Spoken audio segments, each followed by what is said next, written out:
Hola, mi amigo querido, qué alegría. Esta vez vamos a estudiar la lección número 8 para el 24 de mayo del año 2025. El título de la lección es En los Salmos, primera parte. ¿Por qué primera parte? Porque la siguiente semana vamos a estudiar En los Salmos, segunda parte. Ahora, el propósito del estudio no es analizar salmos. El propósito es mostrar, por lo menos el propósito de la lección de esta semana, es mostrar que la única manera de llegar al santuario celestial, o sea, de llegar a la presencia del Padre, es mediante el Señor Jesucristo. Él es nuestro intercesor y es nuestro sumo sacerdote. En otras palabras, nuestro abogado. Es gracias a Él que nosotros podemos aproximarnos, llegar al Padre. Entonces vamos a ver la figura del sumo sacerdote en los salmos. Muchos de los salmos hablan del santuario. El santuario se menciona en muchos salmos. Y claro, si se habla de los salmos, pues se está hablando del Señor Jesucristo, porque el Señor Jesucristo habita en el santuario y el Señor Jesucristo es el sumo sacerdote. Quiere decir, en el santuario, quien oficia es el sacerdote. En el día de la expiación, el sumo sacerdote. Pero el sumo sacerdote y los sacerdotes eran apenas símbolos del Señor Jesucristo. Es porque Cristo vino al mundo que hoy ya no necesitamos el ceremonial del santuario. Porque Cristo, el sumo sacerdote, Cristo el Cordero, ya es realidad, ya vino, ya vivió entre nosotros, ya murió por nosotros y ya fue al cielo para servirnos como intercesor, porque Cristo, nuestro sumo sacerdote, ya vino, ya vivió entre nosotros y ya regresó al cielo y ahora ministra en nuestro favor como sumo sacerdote. Pero vamos a ver esta figura en el Salmo 122, vamos a leer los versículos 1, 4 y 10. Dice así: Yo me alegré con los que me decían, a la casa de Jehová iremos. Voy a parar aquí para comentar lo siguiente. Yo me alegré con los que me decían, a la casa de Jehová iremos. Me alegré. Hay alegría en el corazón de aquellos que van a la casa del Señor. A la casa del Señor tú puedes entrar cargado de luchas, de dificultades, problemas. Pero cuando te olvidas un poco de ti mismo, te olvidas de tus problemas y vas a la casa de Dios a alabar el nombre de Dios, esa alabanza a Dios, ese reconocimiento de que Dios es tan grande y sublime, hace que la carga que tú cargabas al entrar desaparezca. Cuando sales del templo, no acabaron tus problemas, pero acabó tu duda, tu desconfianza, tu fragilidad. Ahora sales sintiéndote fuerte, no por tus fuerzas, sino porque tienes un Dios todopoderoso y fuerte. Sigo leyendo. Yo me alegré con los que me decían, a la casa de Jehová iremos. Y allá subieron las tribus de Jehová. Siempre que vas a la iglesia de Dios, a la casa de Dios, el pueblo de Israel iba al santuario. Siempre que vas a la casa de Dios, tú subes, nunca bajas. Aunque la casa de Dios esté en el valle y tú vivas en la montaña y tengas que descender al valle físicamente, siempre que tú vas a la casa del Señor subes. Sigo leyendo. Y allá subieron las tribus de Jehová, porque conforme al testimonio dado a Israel, para alabar el nombre de Jehová. Se va a la casa de Dios para alabar el nombre de Jehová. Qué pena que hoy día muchas veces se predica que hay que ir a la casa de Jehová para que Jehová resuelva nuestros problemas. Yo no digo que Jehová no esté dispuesto a resolver tus problemas. Dios es tu Padre de amor. Dios sabe lo que tú sientes, lo que tú sufres antes que se lo pidas. Él quiere entrar en tu vida, Él quiere resolver tus problemas, pero cuando vayas al templo, aunque tengas problemas, ve con la actitud de alabar a Dios, de adorar a Dios, y tú vas a ver que el resultado es que cuando salgas, vuelvo a repetir, tus problemas pueden no haber acabado, pero tu actitud cambió Y ese es el primer paso hacia la victoria. Sigo leyendo el texto. Porque allá están las sillas del juicio. En el templo, en el santuario en Israel, cuando la gente entraba al santuario, allá estaban las sillas del juicio. Cada vez que tú piensas en juicio, porque sigo leyendo el texto, dice, allá están las sillas del juicio, los tronos de la casa de David. Juicio se relaciona con una corte, con Dios. Es interesante que nosotros, como pueblo de Dios, hemos recibido la misión de proclamar el mensaje de los tres ángeles.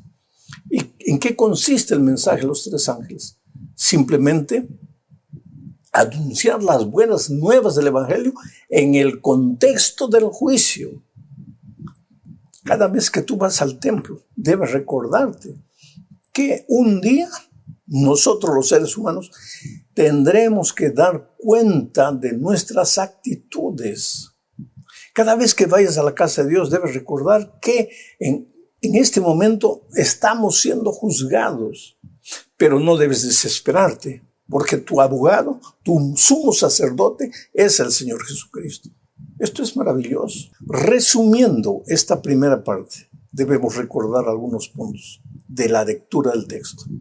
Primero, la casa de Jehová es el santuario.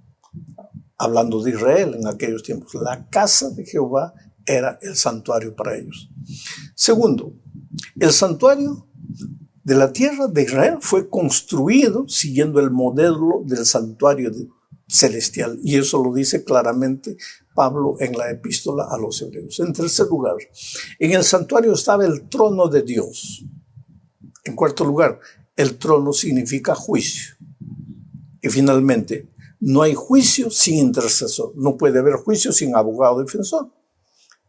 Jesús es tu defensor, es tu sumo sacerdote. Es por eso que no tienes que temer de nada. Ahora vamos a la segunda parte de este estudio, bajo el subtítulo de En el monte Sión. Aquí veremos que nadie entrará al santo monte de Dios por méritos humanos. Para esto voy a leer dos textos. El primero, Salmos 15, 1 y 2. Tiene una pregunta. Dice, Jehová, ¿quién habitará en tu tabernáculo? ¿Quién morará en tus montes santo? En otras palabras, Señor, ¿quién llegará a tu presencia? Y el salmista responde, el que anda en integridad y hace justicia y habla verdad en su corazón. Ahora, ¿qué ser humano anda en integridad? ¿Sabes de dónde viene la palabra integridad? De la palabra entero. Si le quitas 1 milímetro ya no está entero, ya está incompleto, ya falta 1 milímetro. Entero es entero. ¿Quién entrará a la presencia de Jehová? El entero, el íntegro. Yo me pregunto, ¿mi vida es íntegra o falta? ¿Tu vida es íntegra o falta? ¿Quién entrará a la presencia de Dios? El entero, el íntegro. El que hace justicia. ¿Nuestras obras son obras de justicia? Son obras artesanales humanas. Por eso la respuesta la tiene Apocalipsis 14, 1. Dice así, después miré y he aquí el Cordero. Aquí aparece el Cordero, el Señor Jesucristo. He aquí el Cordero estaba en pie sobre el monte Sión. ¿Te acuerdas que Jesucristo dijo, nadie viene al Padre sino por mí?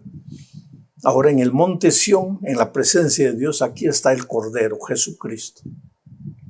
Y con él 144,000. No voy a explicar esto, pero los 144,000 son un símbolo de los redimidos que estarán vivos cuando Cristo vuelva. ¿Por qué es un número simbólico? Porque el Cordero también es un símbolo. El Cordero es símbolo del Señor Jesucristo. Los 144,000 de los que creyeron en Jesucristo. ¿Y dónde están? En el monte Sión. No en el monte Sión de aquí, de esta tierra, sino en la presencia de Dios. ¿Y por qué están en la presencia de Dios? Sigo leyendo Apocalipsis. Y con él 144,000 que tenían el nombre de él y el de su Padre escrito en la frente. Interesante el nombre. Esos 144,000, esos cristianos, esos redimidos, esos que siguieron al Cordero, porque si tú sigues leyendo los versículos del capítulo 14 de Apocalipsis, vas a ver que la característica de esos redimidos es que siguen al Cordero por donde quiera que vaya. Si los seguirán en la eternidad es porque aprendieron a seguirlo en esta tierra. Pero esos están en el monte Sión, en la presencia de Dios con Cristo, gracias a Cristo, porque tienen escrito el nombre del Cordero, de Jesucristo, y el nombre de Dios, del Padre, aquí en la frente. Ahora, no quiere decir que tienes que escribirte la palabra Dios en la piel, porque el nombre de una persona en la Biblia simboliza su carácter. O sea, estas personas que están en la presencia de Dios es porque están reflejando el carácter de Jesucristo. Así como Adán y Eva reflejaron el carácter de Jesucristo cuando salieron de las manos de Dios. Después, con el tiempo, con la entrada del pecado, ese carácter se deterioró. Hoy día tenemos que reflejar el carácter de Jesucristo. Y solo podemos hacerlo en la medida en que sigamos al Cordero, en que caminemos con el Cordero, en que no nos separemos del Señor Jesucristo. ¿Y cómo se camina con Jesucristo? No es algo romántico. Es estudiar la Biblia todos los días, es buscar a Dios en oración todos los días y es traer una persona para Jesucristo. Cuando tú haces eso, estás caminando con el Cordero, caminando con Jesús, y el resultado es que vas a reflejar el carácter de Jesucristo. O sea, el nombre de Jesucristo va a estar escrito en tu frente. Y como recompensa final, como gracia maravillosa, misericordiosa de Dios, estarás en la presencia del Padre. Vamos a la tercera parte de este estudio, bajo el subtítulo de La ley en nuestro corazón. Y aquí veremos que la gracia redentora de Jesucristo te lleva de manera natural a andar en los caminos de Dios, a seguir sus consejos, a guardar sus mandamientos. No para que ganes la salvación, sino como resultado de la gracia redentora que ya te alcanzó, te limpió, te transformó. Leamos Salmos 119, 55 y 56. Dice así: me acordé en la noche de tu nombre. Tu nombre. El nombre representa a la persona. En la Biblia el nombre es el carácter de la persona. Me acordé en la noche. A veces nosotros nos acostamos y en la noche andamos pensando tonterías antes de que venga el sueño. Y el salmista dice: me acordé de tu nombre en la noche, de tu carácter, de cómo eres tú. Comencé a pensar en tu misericordia, en tu santidad. Me acordé, sigo leyendo el texto, me acordé en la noche de tu nombre, oh Jehová, y guardé tu ley. Estas bendiciones tuve porque guardé tus mandamientos. Querido, la obediencia a los eternos principios de la ley de Dios son resultado de tu meditación en el amor de Dios de día y de noche. Por favor, no intentes guardar mandamientos si Cristo no es el centro de tu experiencia, porque eso sería la mayor tontería de querer ganar la salvación por la obediencia humana. Pero por favor también, no te atrevas a decir que Jesús es el centro de tu vida y que tú meditas en Él de día y de noche, si no guardas sus mandamientos. Eso es lo que el salmista está diciendo. Me acordé de tu nombre en la noche, Señor, y guardé tu ley. Estas bendiciones tuve porque guardé tus mandamientos. Ahora, la ley no es algo que tienes que tener escrito ahí en la pared para recordarte de día y de noche lo que la ley dice. Puedes tenerla sin problema ninguno, pero mira lo que dice Hebreos 10, 16 y 17. Leo. Este es el pacto que haré con ellos después de estos días, dice el Señor. Pondré mis leyes en sus corazones y las grabaré en sus mentes. Y nunca más me acordaré de sus pecados y transgresiones. Interesante, aquí Hebreos está hablando del nuevo pacto, no del antiguo pacto. donde el hombre pensaba que por obedecer se salvaba. Este es el nuevo pacto. Y en este nuevo pacto Dios habla de: nunca más me acordaré de sus pecados, no me acordaré más de sus transgresiones. Estás perdonado por la gracia de Jesucristo. Pero la ley no desaparece, solo que deja de estar en la pared escrita, y ahora Dios mismo escribe la ley en tu corazón para que obedezcas toda la ley. Pero esa obediencia ya no es porque quieres ser salvo. Esa obediencia es porque has sido salvo por la gracia maravillosa de Cristo. Qué extraordinario pensamiento este. Vamos a la cuarta parte, hablando del Salmo 5. Es interesante este salmo, porque este salmo enseña que solo entrarán al cielo los perfectos de carácter. Pero que esta perfección es el resultado de la misericordia divina y no del esfuerzo humano. Entonces leo los versículos 3, 4, 7 y 8 y voy a comentar un poco. Dice así: Oh Jehová, de mañana oirás mi voz, de mañana me presentaré delante de ti y esperaré. Lo primero no es querer obedecer, querer ser bueno, querer cumplir normas. Lo primero es: oh Señor, de mañana oirás mi voz, de mañana me presentaré delante de ti y esperaré. Sigo leyendo el texto. Porque tú no eres un Dios que se complace en la maldad. El malo no habitará junto a ti. Paro aquí para comentar. Quiere decir que cuando tú lo buscas de mañana, cuando tú clamas a Dios de mañana, cuando tú no inicias las actividades del día sin pasar un tiempo con Dios, lo primero que entiendes es que en Dios no hay maldad. Al lado de Dios no habita el pecado. No puedes caminar por la vida pensando que Dios te ama y tú lo amas y puedes continuar haciendo lo que quieras en la vida. No. Tú entiendes que en Dios no hay maldad, que el malo no habitará junto a Dios. Sigo leyendo el texto. Los insensatos no estarán delante de tus ojos, mas yo, por la abundancia de tu misericordia, entraré en tu casa. Es por la misericordia divina. Adoraré hacia tu santo templo en tu temor. Guíame. ¿Cómo es que Dios te va a guiar? Guíame, es la oración del salmista. Guíame. Pues a través de su palabra, a través de sus instrucciones, a través de sus consejos, que todos ellos están resumidos en los 10 eternos principios de la ley de Dios. Por eso dice: guíame. Tú has sido salvado por la misericordia de Dios. Has sido lavado por la gracia divina. Has alcanzado la salvación en Cristo. Entonces dile: guíame. Y al guiarte, pues Dios te va a dar su palabra y te va a dar, en resumen de su palabra, sus 10 mandamientos, su santa ley. Sigo leyendo.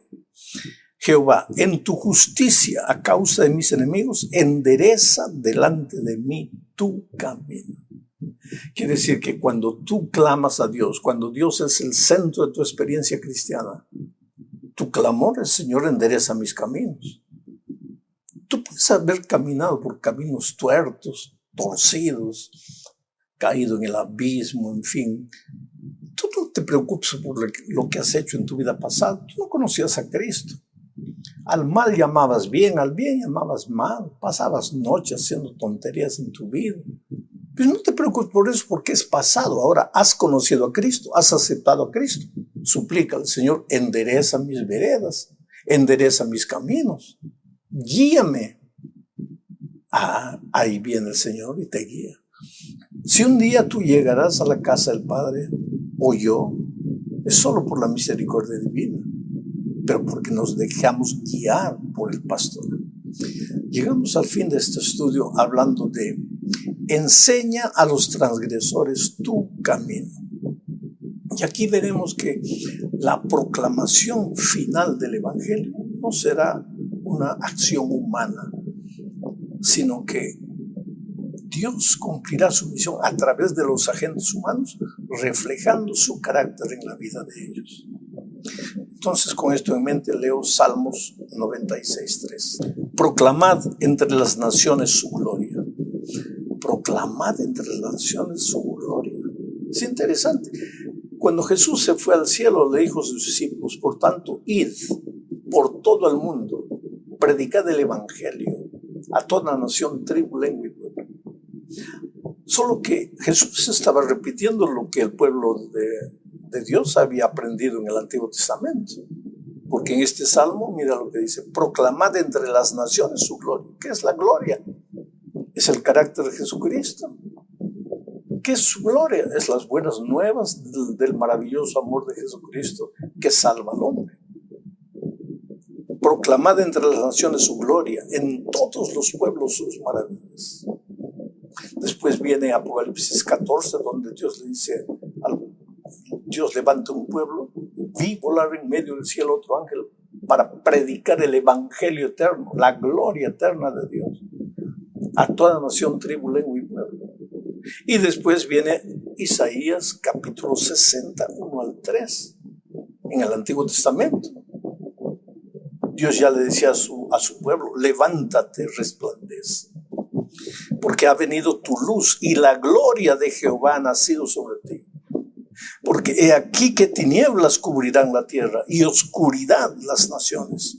Mas sobre ti amanecerá Jehová y sobre ti será vista su gloria. Y andarán las naciones a tu luz y los reyes al resplandor de tu nacimiento.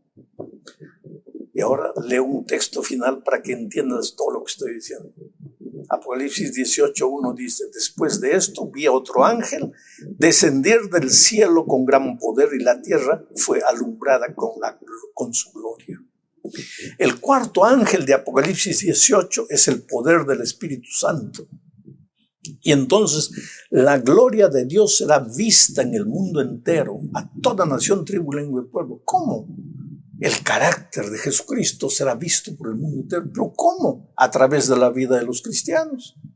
Porque los cristianos habrán llegado a reflejar el carácter de Jesucristo.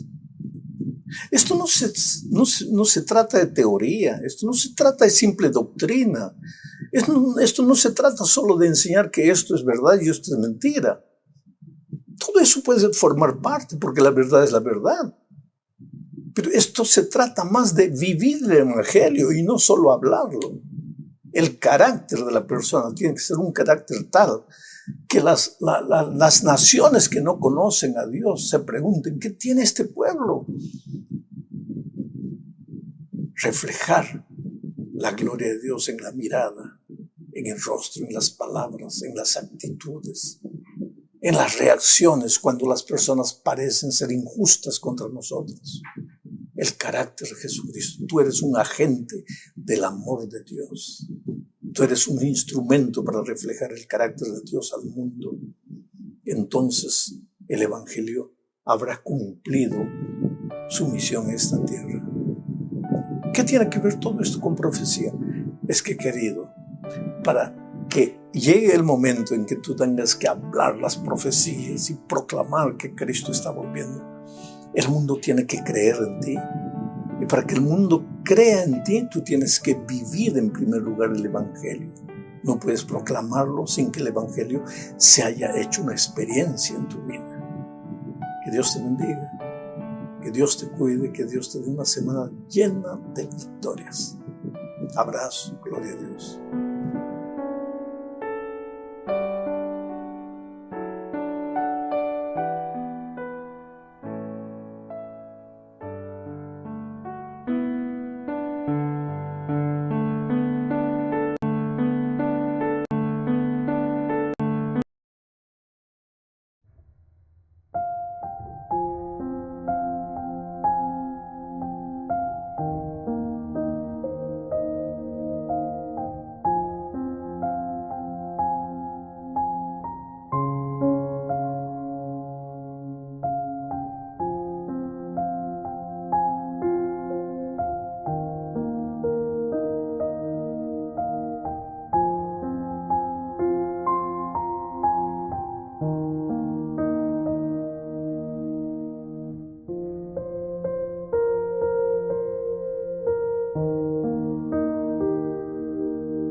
Hola, mi amigo querido, qué alegría verte nuevamente, qué alegría que estamos juntos. Dios es bueno con nosotros cada día, nos da la oportunidad de despertar, de alabar su nombre, y en esta oportunidad vamos a estudiar la lección número 10 para el 7 de junio de este año 2025.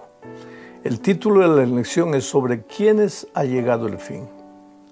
Ahora, recuerda que el trimestre todo estamos estudiando las lecciones bajo la perspectiva de cómo interpretar las profecías para el tiempo del fin y cómo interpretar algunos textos bíblicos que, aunque explícitamente no hablan del fin, implícitamente sí traen algunas indicaciones con relación al tiempo del fin. Evidentemente estamos viviendo en los últimos tiempos.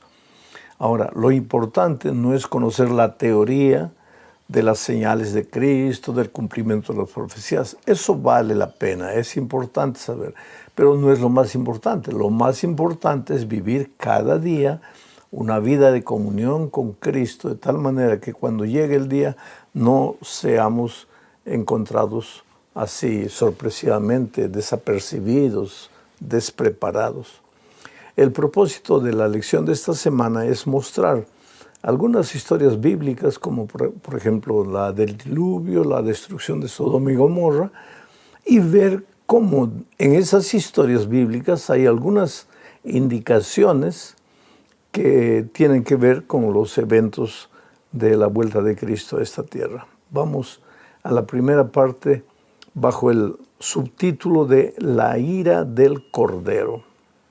Aquí vamos a ver en qué consiste la ira divina, porque evidentemente los escritores bíblicos, especialmente los del Antiguo Testamento, se referían a la venida de Cristo como el día del Señor, el día de Jehová, el día de la ira divina. Solo que a los que creemos en el Evangelio maravilloso de Jesús, en la gracia, en la misericordia del Señor, a veces no nos gusta hablar de la ira divina, muchos menos pensar siquiera en la ira divina. Sin embargo, vamos a ver que la ira divina es parte del amor divino, porque ira divina no es la ira humana, colérica, pecaminosa del ser humano. El problema es que nosotros solo podemos pensar en la ira divina comparándolo con la ira que nosotros sentimos. Pero la ira que nosotros sentimos es una ira pecaminosa. Aguantamos y llega el momento en que nos descontrolamos y y eso para nosotros es ira. Entonces, cuando pensamos en la ira divina, transferimos para la ira divina nuestro sentimiento humano de ira, lo que no es verdad. Vamos a leer Apocalipsis capítulo 6, versículos 16 y 17. Esta es una descripción del día de la venida de Cristo. Y mira cómo Juan describe esta escena. Y decían a los montes y a las peñas. ¿Quiénes decían?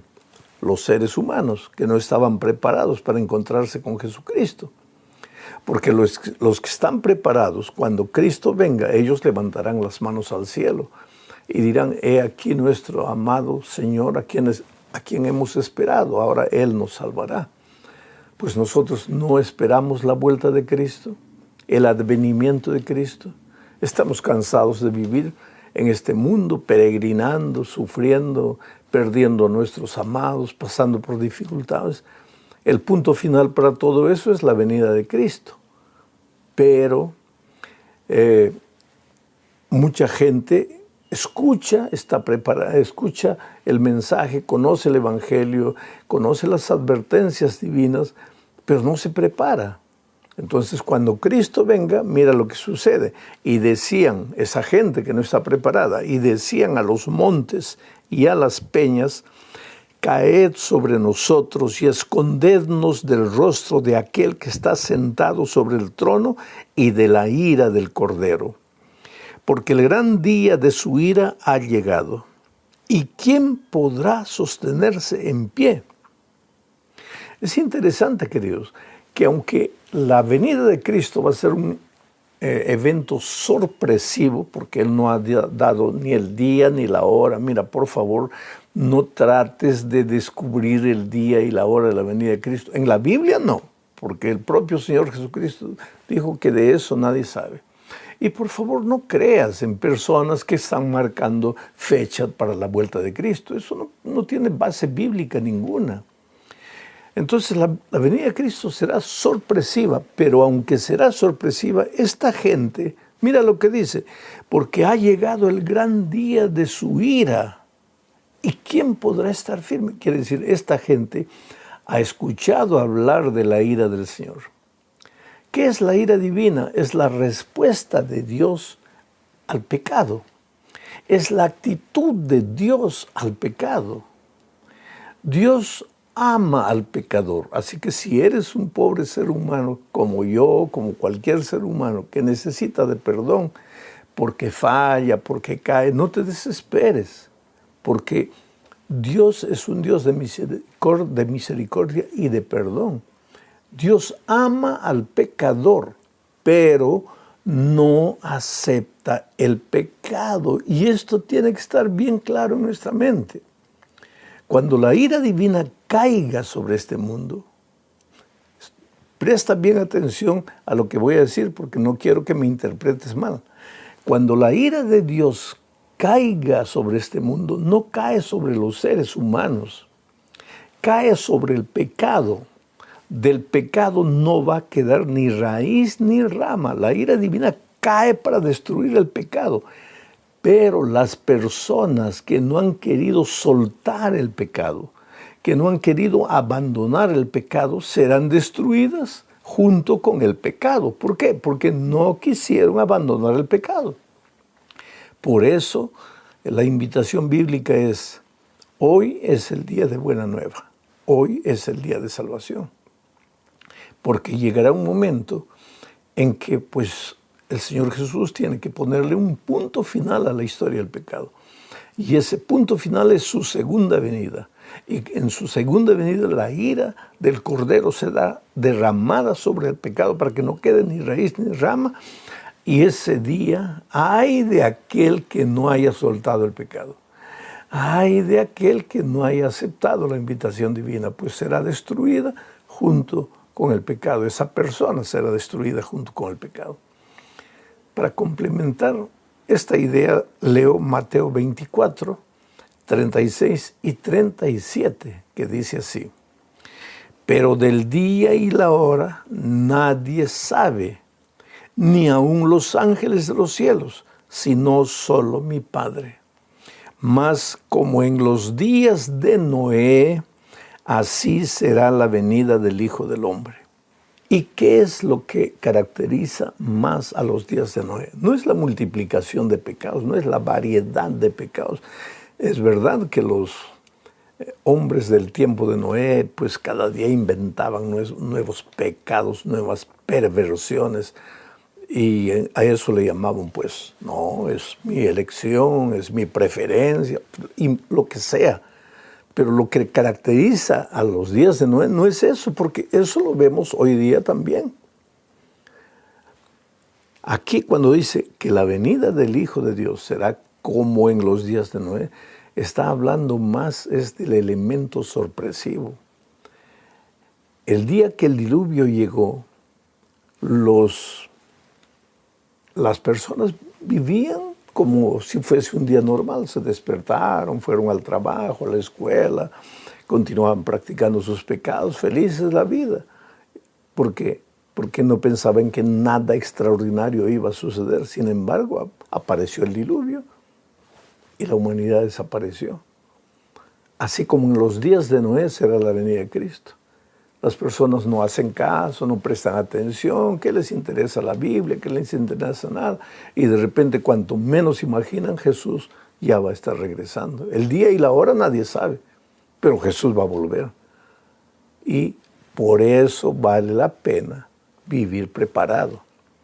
Por eso es que vale la pena estar preparado independientemente de fecha. Tú no necesitas saber la fecha para que te prepares. Tienes que estar preparado en todo momento. Bueno, vamos a la segunda parte del estudio bajo el título La evangelización en el día de Noé, en el tiempo de Noé. Y aquí leo Hebreos 11:7, que dice lo siguiente. Por la fe, Noé, cuando fue advertido por Dios acerca de cosas que aún no se veían, ¿qué es lo que no se veía? La lluvia. Con temor preparó el arca en que su casa se salvase. Y por esa fe condenó al mundo y fue hecho heredero de la justicia que viene por la fe. Mira, querido, el mensaje de Noé, porque Noé predicó el evangelio de salvación a las personas en su tiempo. Aunque la venida de Cristo será sorpresiva, no es inadvertida, porque Él advirtió, por ejemplo, hoy día para la venida de Cristo, Él nos dio sus señales, guerras, rumores de guerras, marginalidad, el desrespeto del hombre con Dios, todo son señales de que Jesús está volviendo. Pero el día exacto, eso no, eso es sorpresivo. ¿Por qué? Para que nadie vaya a prepararse solo porque está llegando el día, ¿no? Para que las personas vivan permanentemente preparadas. Bueno, en el tiempo de Noé era igual. Antes de mandar el diluvio, Dios mandó a Noé. ¿Para qué? Para predicar el evangelio. El evangelio no es buena noticia. Entonces, la noticia de que venía el diluvio para acabar con el mundo, ¿cómo iba a ser buena noticia? ¿Cómo iba a ser evangelio? Ah, querido, pero que el mensaje de Noé no era todos serán destruidos con el diluvio. No, el mensaje de Noé era hay salvación para los que creen en Dios. Hay salvación. Era evangelio lo que Noé predicaba. ¿Por qué? Predicaba la buena noticia de que hay salvación. El diluvio iba a caer, pero solo iba a destruir al rebelde, al contumaz, al terco, al que no hacía caso de las advertencias divinas. Pero era buena noticia para las personas que quisieran oír que había oportunidad de salvación. ¿Dónde? En el arca. Y tú sabes que muchas personas colaboraron financieramente para la edificación del arca. Muchos trabajaron con sus manos para la edificación del arca. El problema es que pasaron 10 años y nada pasó. 20, 30, 50, 100 años. Y entonces mucha gente llegó a la conclusión de que Noé estaba loco, porque su mensaje era medio extraño. Él decía, va a llover, pero hasta ese día nunca había caído una gota de agua del cielo. ¿Cómo se regaba la tierra? Con un vapor que salía de la tierra para regar el suelo, pero nunca había caído una gota del agua. Por lo tanto, que Noé dijera que va a caer agua del cielo, pues nadie creía. Sin embargo, querido, el agua cayó, el día llegó y la gente fue destruida. Hoy día también, cuando nosotros predicamos el evangelio y decimos que Cristo va a volver, mucha gente se ríe. Pedro dice que en nuestros días aparecerán burladores diciendo, ¿dónde está el día de su venida? ¿Por qué? Porque hace tanto tiempo predicamos, Cristo va a volver y parece que no va a volver. ¿Ah? Sin embargo, el día y la hora de la venida de Cristo llegará. Tú no lo sabes, nadie lo sabe, pero va a llegar y Cristo va a volver.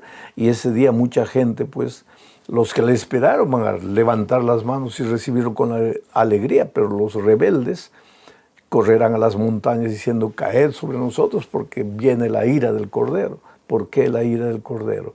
No, no es ira para el ser humano, es ira para el pecado, es destrucción del pecado. Pero vuelvo a repetir, el ser humano que no aceptó la invitación divina será destruida con el pecado. Vamos a la tercera parte. El tiempo se nos está yendo rápido. La historia de Sodoma y Gomorra. ¿Sabes lo que impresiona de la historia de Sodoma y Gomorra? Tampoco son sus pecados. Es el adormecimiento espiritual, es la rebeldía, es la terquedad para no oír las advertencias divinas. Leo Judas 7. Solo el libro de Judas solo tiene un capítulo. Leo el versículo 7, dice así. Como Sodoma y Gomorra y las ciudades vecinas, las cuales de la misma manera que aquellos, habiendo fornicado e ido en pos de vicios contra naturaleza, fueron puestos, por ejemplo, sufriendo el castigo del fuego eterno. Por algún motivo aquí el texto bíblico destaca los pecados contra la naturaleza. ¿Qué son vicios contra la naturaleza? Ir contra aquello que Dios estableció. Dios dijo que un hombre se case con una mujer, no que un hombre se case con un hombre, no que una mujer se case con una mujer. Ahora, pero yo soy libre de hacer lo que quiero. Sí, querido, los seres humanos somos libres. El amor de Dios involucra su libertad. Somos libres para hacer lo que querramos, pero eso no quiere decir que estamos en lo correcto, porque al hacer lo que el ser humano inventa y crea hacer, va contra las leyes de la naturaleza. Ah, pero es natural. No, no es natural, querido. Natural es tomar agua por la boca. Eso es natural. Pero tomar agua por el oído, eso no es natural. Pero si yo quiero, me coloco un embudo y me echo agua por el oído. Pero no es natural. Yo soy libre, pero no es natural. Lo natural es tomar agua por la boca. Entonces, Dios, no necesito comentar más de esto. Dios ha establecido leyes naturales que necesitamos respetarlas. Pero en los tiempos de Sodoma y Gomorra, pues la gente no prestó atención a las advertencias divinas y llegó el momento en que el fuego cayó del cielo. Ahora, es interesante que ¿tú crees que Dios es un Dios tirano, abusivo, arbitrario, que se deleita en la destrucción del pecador? No. ¿Qué dice el Antiguo Testamento? No quiero la muerte del impío. No quiero. ¿Quién es impío? El contumaz, el rebelde, el malo. Y Dios dice, no quiero la muerte del impío. Yo quiero que se arrepienta y vuelva. Pero pues la advertencia divina a veces no vale, porque el ser humano no escucha. Y entonces cuando llegue el día, pues el día llega.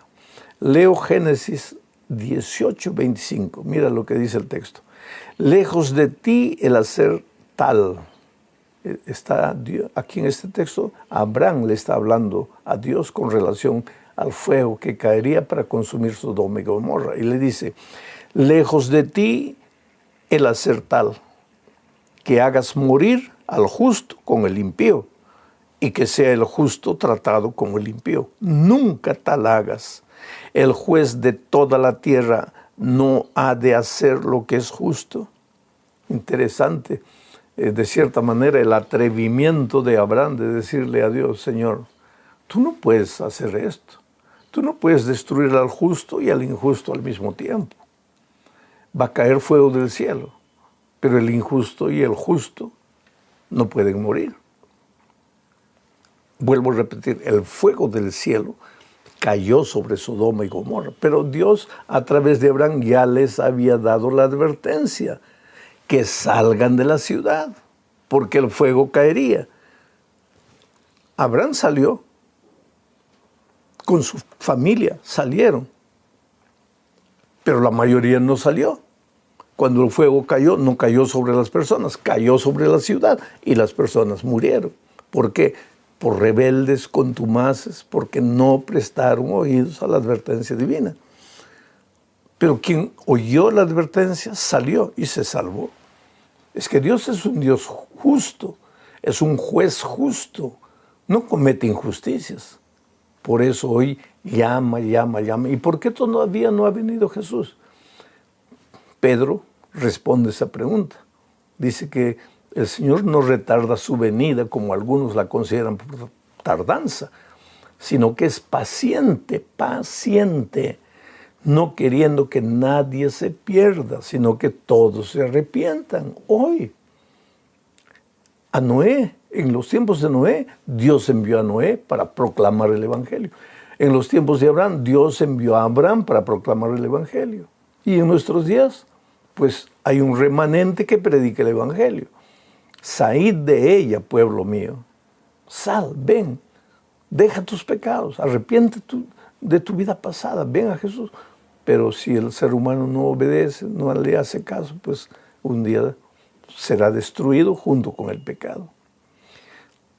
Llegamos a la parte final. El juicio previo al advenimiento. Pues para que no sea destruido el justo con el injusto, habrá un juicio antes de que Jesús venga. A ese juicio le llamamos juicio investigador o juicio preadvenimiento.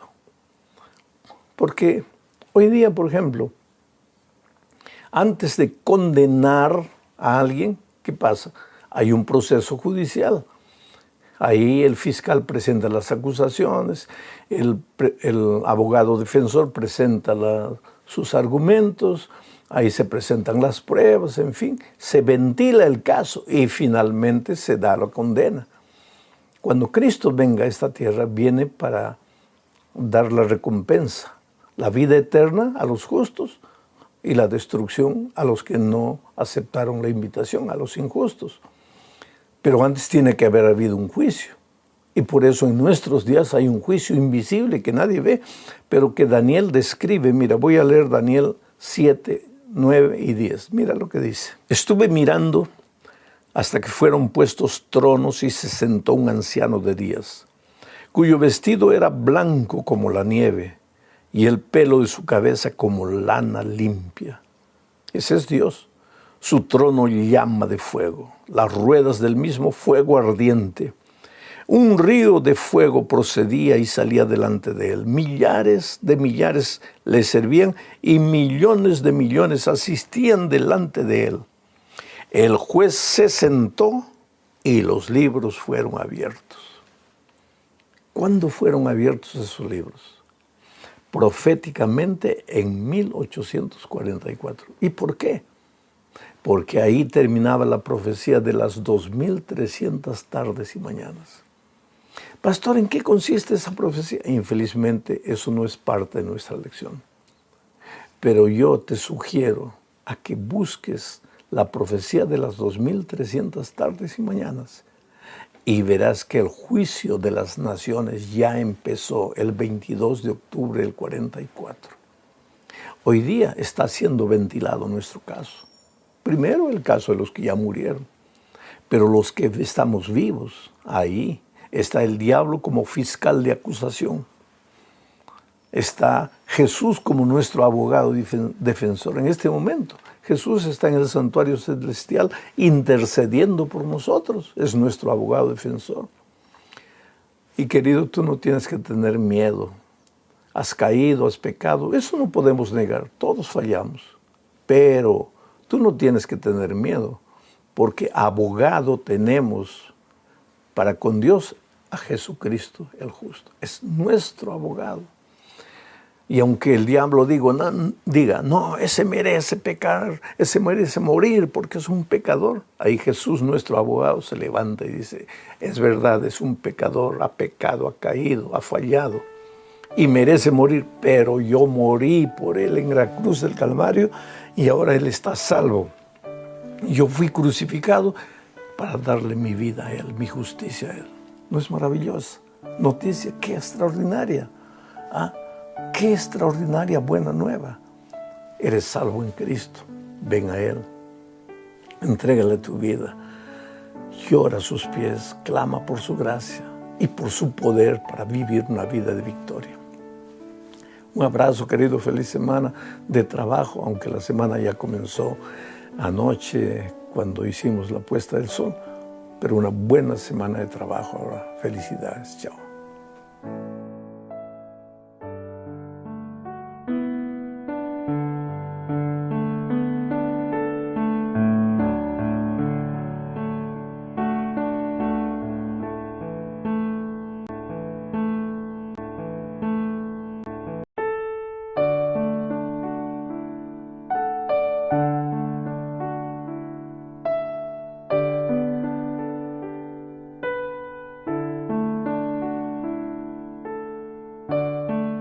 Hola, mi amigo querido, una vez más agradezco a Dios por la bendición que significa compartir el estudio de su palabra. Vamos a la lección número 9 para el 31 de mayo del año 2025. El título de la lección es En los Salmos, segunda parte. Vamos a continuar estudiando la lección que empezamos la semana pasada. El propósito de la lección de esta semana es mostrar algunos salmos que destacan el poder de Dios, su misericordia y el resultado de ese poder y de esa misericordia en la vida de sus hijos, que se traduce en el cumplimiento de la misión, porque Dios te ha dejado una misión. La misión de proclamar el Evangelio. Ahora, esa misión no es porque Dios necesite de tu ayuda para predicar el Evangelio, es porque tú necesitas participar de la misión para crecer en tu experiencia espiritual. Entonces vamos a la primera parte de este estudio bajo el subtítulo de Un auxilio muy presente en el tiempo de la angustia. Aquí veremos que Dios siempre está al lado de sus hijos en las buenas y en las malas.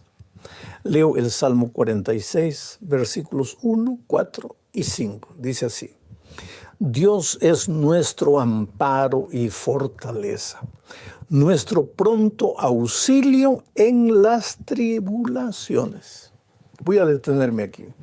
Algunas otras versiones dicen nuestro pronto auxilio en medio de las tribulaciones. Dios es nuestro amparo y fortaleza en las tribulaciones o en medio de las tribulaciones.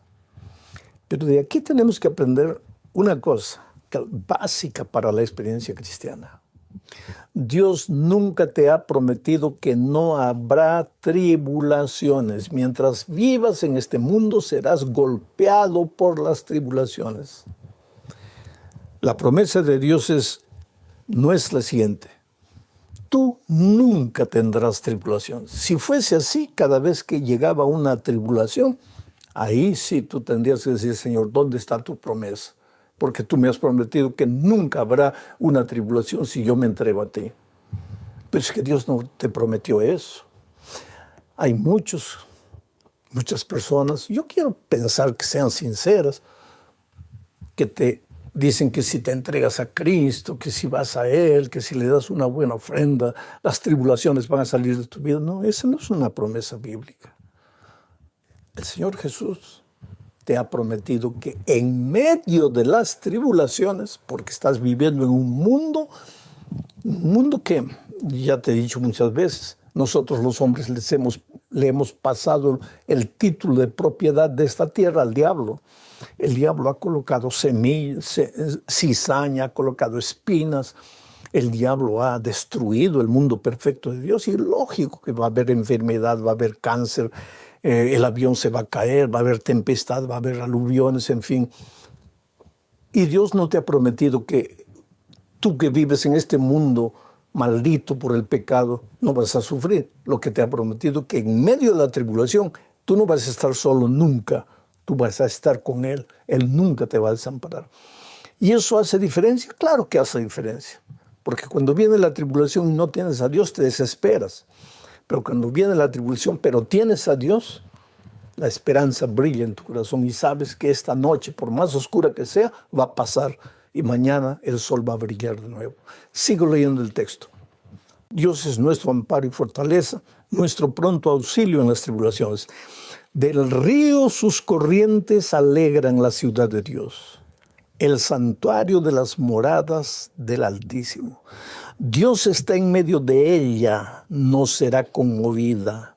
Dios la ayudará al clarear la mañana. Este salmo es abundante, porque aquí Dios dice que en medio de la tribulación Él estará contigo, no te dejará. Pero si el río de Dios atraviesa tu corazón, ¿qué quiere decir eso? Es que antiguamente en las ciudades lo primero que se buscaba era un río, porque el río representaba seguridad para el pueblo. Si venía el enemigo, generalmente las ciudades eran amuralladas, pero mientras el río pasase por la mitad, el río traía agua y traía seguridad, traía comida, en fin, porque habiendo agua podían plantar. Por eso los enemigos a veces cortaban el río, porque el río es bendición. Ahora, aquí dice que Dios tiene que estar en medio de su pueblo, en medio de tu corazón. Debe ser el centro de tu vida. Cuando Jesús es el centro de tu vida, en medio de la tribulación, la esperanza va a brillar siempre. No te vas a desesperar, no vas a pensar que todo está perdido.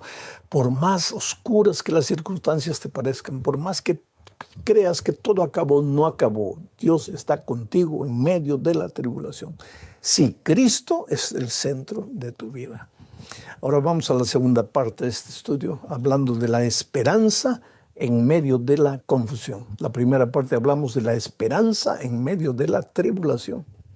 Ahora, esperanza en medio de la confusión. Aquí vamos a ver que las cosas pueden estar confusas en tu vuelta, oscuras. Tú no ves la salida, pero Dios siempre está presente. Para eso, vuelvo a leer el Salmo 46, pero esta vez los versículos 6 y 7. Mira lo que dice. Bramaron las naciones. ¿Quiénes son las naciones? Ya estudiamos eso en una lección anterior. Todos aquellos que no conocen a Dios, todos aquellos que se han alejado de Dios, que viven de acuerdo a su voluntad, a sus caprichos, que no tienen en cuenta la palabra de Dios para nada, que a veces se ríen, se burlan. Bramaron las naciones. Esa gente puede quedarse brava, puede querer destruirte, querer perseguirte por causa de tu fe, lo que tú quieras, pero no tienes que tener miedo. Bramaron las naciones, titubearon los reinos. Aquí hay confusión. Titubear. ¿Qué es titubear? No sabes para dónde ir, no sabes qué hacer. Y hoy los reinos están titubeando. Unos creen que es por aquí, por la izquierda, otros por el centro, otros por la derecha, otros por adelante, otros por atrás. No saben a dónde ir. Los reinos están titubeando. Cada uno quiere probar que su teoría es la mejor. Las naciones braman, los reinos titubean. Sigo leyendo. Bramaron las naciones, titubearon los reinos. Dio él, ¿quién él? Dios, su voz. Y entonces la tierra se derritió. Jehová de los ejércitos está con nosotros. Nuestro refugio es el Dios de Jacob. Lo que Dios está diciendo aquí, cuando la sociedad esté confundida, cuando las personas no sepan qué hacer, cuando hay una marcha protestando, defendiendo unas ideas, y hay otra marcha defendiendo otras ideas, y esos dos grupos se encuentran y no saben qué hacer, y todos tienen razón desde su punto de vista. La humanidad no sabe qué hacer, las naciones están alteradas. Tú no te preocupes, tu refugio es el Señor. Tú escóndete en Dios.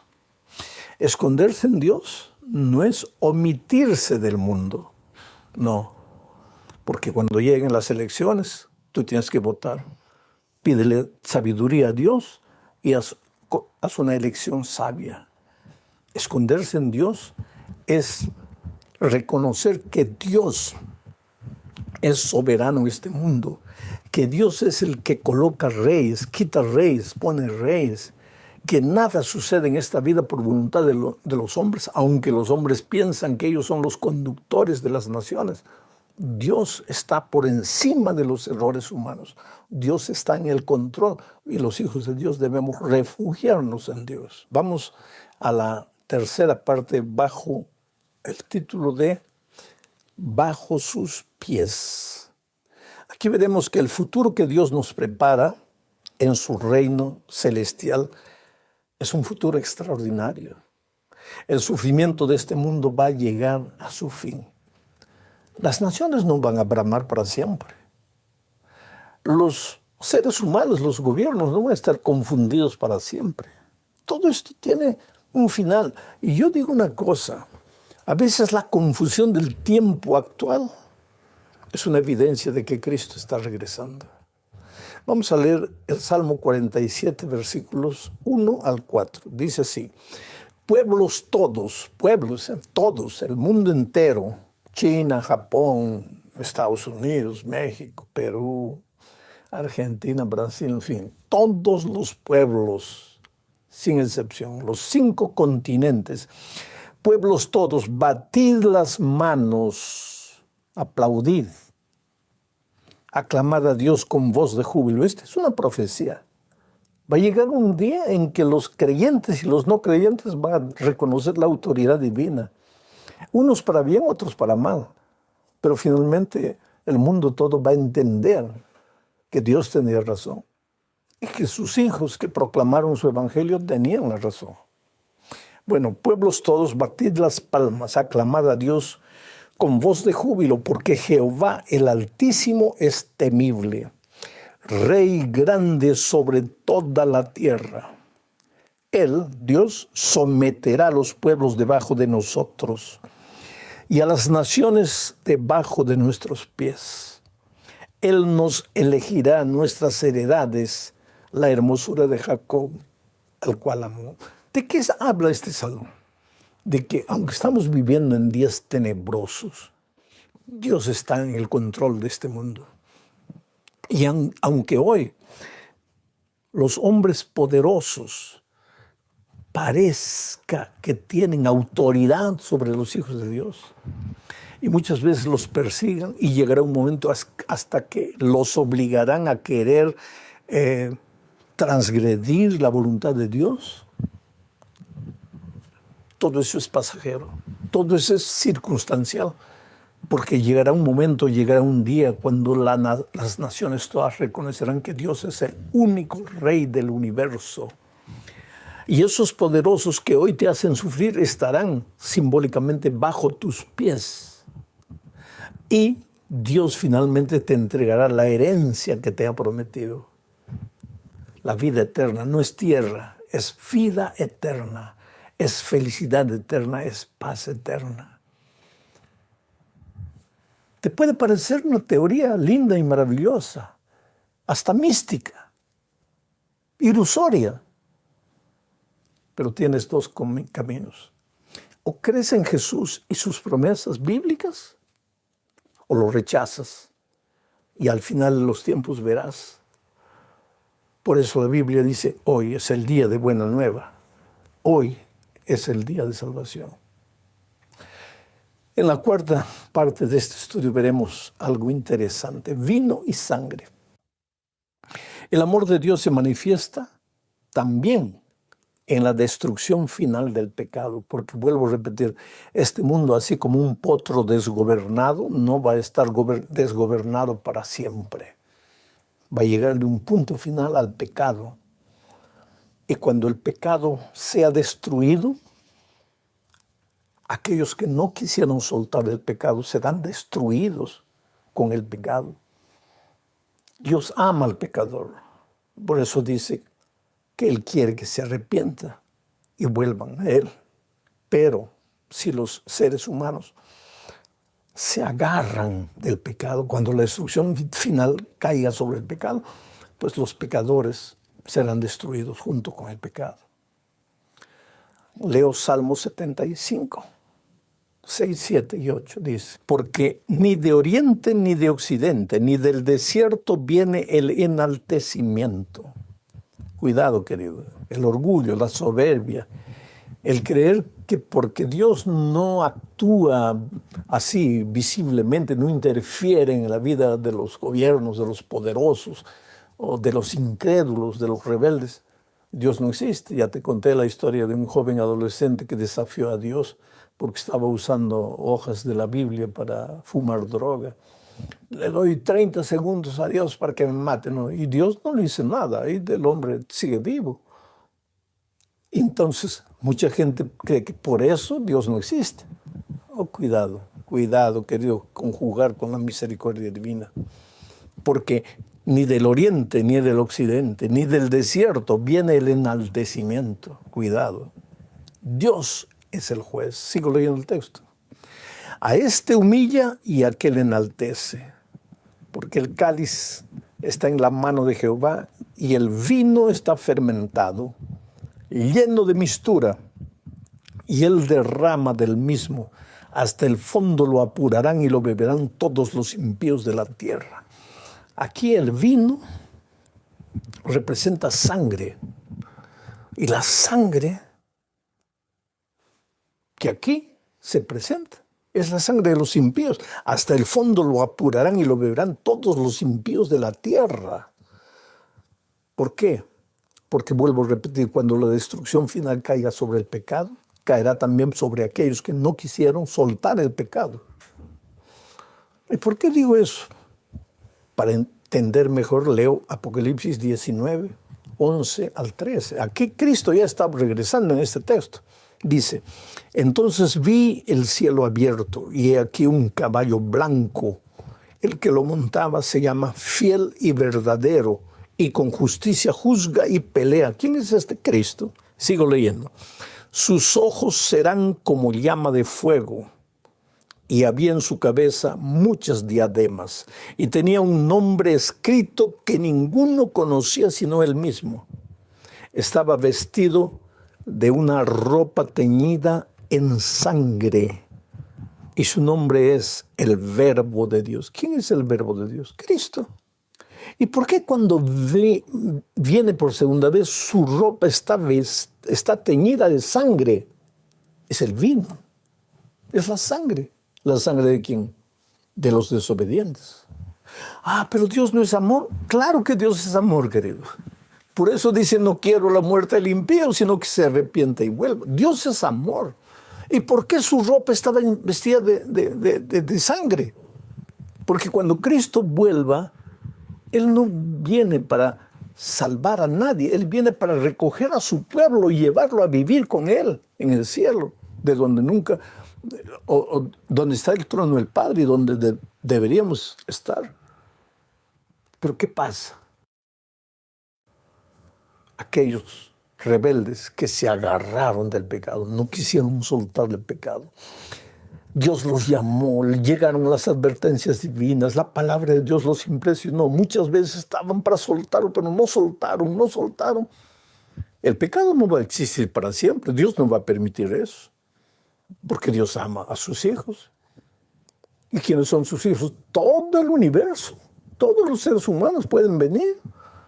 Hoy es el día de buena nueva, pero si no quieres soltar, pues la ira de Dios se derramará sobre el pecado y los que no quisieron soltar serán destruidos y su sangre manchará las ropas de Cristo.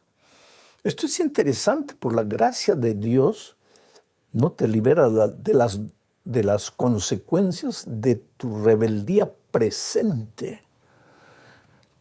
Te libera de las consecuencias, te libera de tu rebeldía pasada. Pero hoy es el día de buena nueva. Y si hoy oyes su voz, pero no aceptas la invitación, tienes que saber que el juez viene. Tienes que saber que el pecado va a terminar un día. Bueno, querido, vamos a la última parte de este estudio bajo el subtítulo Para que se conozca tu salvación. Y aquí veremos el Salmo 67. Esta es una profecía en forma de oración, pero anuncia eventos del futuro. Aquí se pide la bendición no solo por el bien de Israel, sino para que todas las naciones del mundo vean la luz de Dios y vengan a adorarlo. Porque ya dije, Dios no quiere la muerte del impío. Dios no quiere la muerte de nadie. Dios quiere que todos se salven. Pero la salvación no es obligatoria, es voluntaria. Dios toca la puerta, pero tú tienes que abrir el corazón. Miren lo que dice el Salmo 67. Dios tenga misericordia de nosotros y nos bendiga. Haga resplandecer su rostro sobre nosotros. ¿Para qué? Para que sea conocido en la tierra tu camino. En todas las naciones tu salvación. Te alaben los pueblos, oh Dios, todos los pueblos te alaben. Alégrense y gócense las naciones, porque juzgarás los pueblos con equidad y pastorearás las naciones en la tierra. Te alaben los pueblos, oh Dios, todos los pueblos te alaben. ¿Tú te das cuenta? Dios es un Dios de amor. Dios bendice a su pueblo.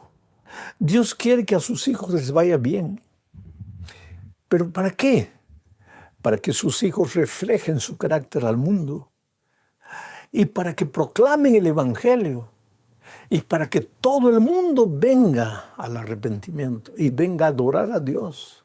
Y se prepare para encontrar al Señor Jesucristo en gloria y majestad. Oh, mi querido, Jesús está volviendo. Todo lo que vemos en nuestros días es una evidencia de que Jesús está volviendo. el incremento de la maldad, de la violencia, de la injusticia, de la pobreza, de la miseria, del sufrimiento, del dolor, de la muerte. Cristo está volviendo. Y Cristo está llamándote. Ven para ser un instrumento de la proclamación del Evangelio, o ven para formar parte del pueblo de Dios. Acéptalo hoy. No endurezcas tu corazón. Tú eres precioso, Dios te ama. Un abrazo, que Dios te bendiga ricamente.